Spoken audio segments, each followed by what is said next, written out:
আসসালামু আলাইকুম, কেমন আছেন আপনারা? আশা করি আল্লাহর রহমতে ভালো আছেন। আমার আজকের রেসিপি গোলাপ জামুন। মিষ্টি আমাদের সবারই পছন্দের, তার মধ্যে অন্যতম হলো গোলাপ জামুন। আমরা অনেকেই মনে করি মিষ্টি বানানো খুবই কঠিন, আসলে তা নয়। ঘরে থাকা কিছু সহজ উপকরণ দিয়ে সহজেই বানিয়ে নিতে পারেন দোকানের চেয়েও সুস্বাদু এবং স্বাস্থ্যকর গোলাপ জামুন। তাহলে চলুন দেখে নেওয়া যাক কিভাবে বানাতে হবে এবং কি কি উপকরণ লাগছে সুস্বাদু মজাদার গোলাপ জামুন বানাতে। আমি সুজি নিয়েছি এখানে 3 টেবিল চামচ, গুঁড়ো দুধ নিয়েছি আমি এখানে 2 কাপ, আপনারা যে কোনো ব্র্যান্ডের গুঁড়ো দুধ নিতে পারেন। 2 টেবিল চামচ ময়দা নিয়েছি, 2 টেবিল চামচ ঘি নিয়েছি, লিকুইড দুধ নিয়েছি হাফ কাপ, 1 চা চামচ বেকিং পাউডার নিয়েছি, ভাজার জন্য তেল নিয়েছি। প্রথমে আমি 3 টেবিল চামচ লিকুইড দুধ দিয়ে সুজিটাকে গুলিয়ে নিচ্ছি। আপনারা ইচ্ছে করলে পানি দিয়েও সুজিটাকে গুলিয়ে নিতে পারেন। গুলিয়ে আমি রেখে দিচ্ছি 2 মিনিট সুজিটাকে। গুঁড়ো দুধের সাথে আমি ময়দা দিয়ে দিচ্ছি বেকিং পাউডার। বেকিং পাউডারটা দিয়ে ভালো করে আমি মেখে নিচ্ছি। হাত দিয়ে আপনারা ভালো করে মেখে নেবেন, চেষ্টা করবেন হাতে মিষ্টির ডোটি করতে। ভালো করে মিশিয়ে দিচ্ছি বেকিং পাউডার আর ময়দা দুধের সাথে। এখন ঘি দিয়ে দিচ্ছি আমি এর মধ্যে।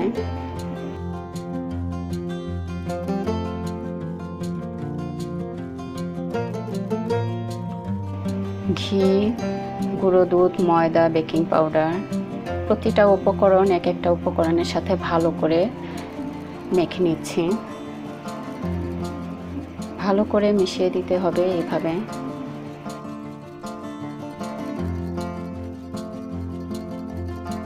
হাত দিয়ে এরকম কচলিয়ে কচলিয়ে, দেখতেই পাচ্ছেন কতটা সুন্দর করে ঘি মিশে গেছে দুধের সাথে। আমি এখন সুজি দিয়ে দিচ্ছি এর মধ্যে, দিয়ে একইভাবে আমি ভালো করে মেখে নিচ্ছি।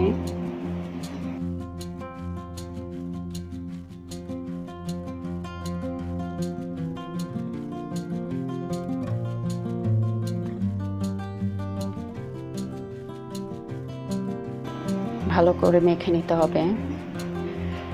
এর মধ্যে আমি যে লিকুইড দুধ নিয়েছি নর্মাল টেম্পারেচারের, সেই দুধ একটু একটু করে দিয়ে আমি খামিটা তৈরি করে নিচ্ছি। একটু একটু করে দুধ দিতে হবে আর মেখে নিতে হবে। ততক্ষণ পর্যন্ত আপনারা মাখবেন যতক্ষণ পর্যন্ত বল না হবে, ততক্ষণ পর্যন্ত মধ্যে থাকবেন।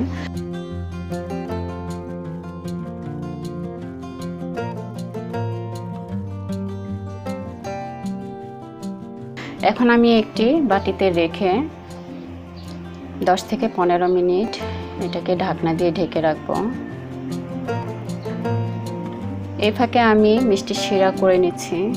চলুন তাহলে দেখে নিই কিভাবে মিষ্টি শিরাটা করে নিচ্ছি আমি। মিষ্টি শিরার জন্য আমি একটি হাঁড়িতে 2.5 কাপ পানি দিয়ে দিচ্ছি। চুলার আঁচ মিডিয়ামে রেখেছি। চিনি দিয়ে দিচ্ছি আমি 2 কাপ। আপনারা যে যেরকম মিষ্টি খান ওই পরিমাণ চিনি দিবেন। মিষ্টিটা আসলে সবার একরকম পছন্দ না, কেউ কম খায় কেউ বেশি খায়। আমি এভাবে ফেটে রেখেছিলাম 4টি এলাচ এর মধ্যে দিয়ে দিচ্ছি। এখন আমি নেড়ে চেড়ে শিরাটা করে নিচ্ছি। চুলার আঁচ মিডিয়ামে আছে। শিরাটা হয়ে গিয়েছে, দেখতেই পাচ্ছেন আপনারা। শিরাটা ঘন হবে না, শিরাটা এরকম পাতলা হবে। আমি একটি চুলায় এখন ঢেকে শিরা রেখে দিব যেন গরম থাকে, মিডিয়াম লো হিটের মাঝামাঝি থাকবে। এই ফাঁকে আমি মিষ্টির বলগুলো বানিয়ে নিচ্ছি। প্রথমে এক হাত দিয়ে আমি চেপে চেপে বলের আকারে সাইজ করে নিচ্ছি। আমি আমার পছন্দ মতো বল বানাচ্ছি, আপনারা আপনাদের পছন্দ মতো বল বানিয়ে নেবেন। তারপরে 2 হাতে আলতোভাবে ঘুরিয়ে ঘুরিয়ে এরকম গোল করে বল বানিয়ে নিতে হবে, যেন কোনো রকম ফাটা না থাকে, খেয়াল রাখতে হবে। ফাটা থাকলে ভাজার সময় ভেঙে যাবে মিষ্টি, এই জন্য ফাটা রাখা যাবে না। এভাবে সবগুলো বল আমি বানিয়ে নিচ্ছি এক এক করে। হয়ে গিয়েছে আমার বল বানানো, এখন এগুলোকে আমি ভেজে নিব। হাঁড়ি গরম হয়ে গিয়েছে, আমি ভাজার জন্য তেল দিয়ে দিচ্ছি হাঁড়িতে।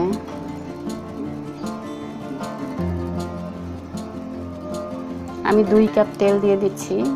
আপনারা আপনাদের পছন্দ মতো তেল দিয়ে ডুবো তেলে ভাজার চেষ্টা করবেন। আর এ সময় কখনো চুলার আঁচ বাড়ানো যাবে না, মিডিয়ামের চেয়েও কম আছে ভেজে নিতে হবে মিষ্টির বলগুলো। দেখতেই পাচ্ছেন আমি কতটা কম আছে দিচ্ছি বলগুলো।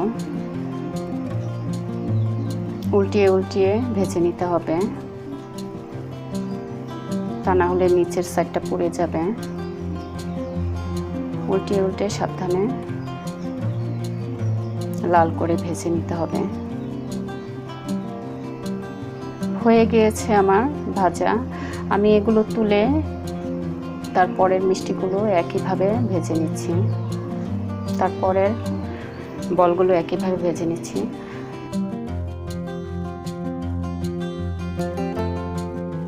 শিরা করে রাখা গরম শিরাতে আমি গরম বলগুলো দিয়ে দিচ্ছি। গরম গরম দিতে হবে বলগুলো।